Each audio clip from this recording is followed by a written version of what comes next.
ანუ აიღებთ მანდატებს და მანდატებს ამ ნებისმიერ შემთხვევაში გაყალბებული არჩევნების პირობებშიც კი ის მანდატები გაყალბებული არჩევნების შედეგად ბოლოს რაც შეიძლება მოხდეს ხალხის მოცემულია.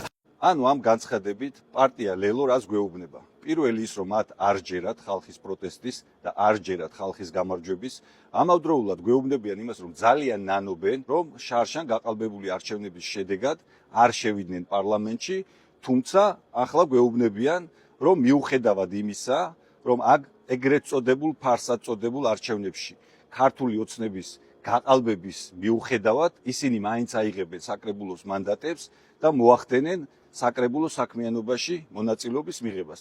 ეს სხვა არაფერია თუ არა ქართული ოცნების ყველაზე სასურველი სცენარი, რომ გაყალბებული არჩევნების მიუხედავად მაინც მიიღონ ლეგიტიმაცია კონკრეტულად პარტია ლელოსგან და პარტია გახარიასგან. ჩვენ გვახსოვს ასევე მათი განცხადებები, რომ ეს არის თითქოს დიდგორი, ეს არის თითქოს კრწანისის ბრძოლა, უნდა გამოგლიჯონ თბილისი, გამოგლიჯონ ეს, თუმცა მათი ლოგიკა დადის იქამდე, რომ რასაც ქართული ოცნება თავისი ნასუფრალიდან გადაუგდებთ, იმაზეც თანახმარიან.